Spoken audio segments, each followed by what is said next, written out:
విషయాలను శ్రద్ధతో అంతఃకరణ శుద్ధితో నిర్వహిస్తానని భయం కానీ పక్షపాతం కానీ రాగద్వేషాలు కానీ లేకుండా రాజ్యాంగాన్ని శాసనాలని అనుసరించి ప్రజలందరికీ న్యాయం చేకూరుస్తానని దైవ సాక్షిగా ప్రమాణం చేస్తున్నాను.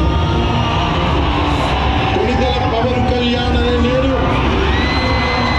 ఆంధ్రప్రదేశ్ రాష్ట్ర మంత్రిగా నా పరిశీలనకు వచ్చిన లేదా నాకు తెలియవచ్చిన ఏ విషయాన్ని నా కర్తవ్యాలను సక్రమంగా నిర్వహించేందుకు అవసరమైన మేరకు తప్ప ప్రత్యక్షంగా కానీ పరోక్షంగా కానీ ఏ వ్యక్తికి లేదా వ్యక్తులకి తెలియపరచనని లేదా వెల్లడించనని దైవ సాక్షిగా ప్రమాణం చేస్తున్నాం.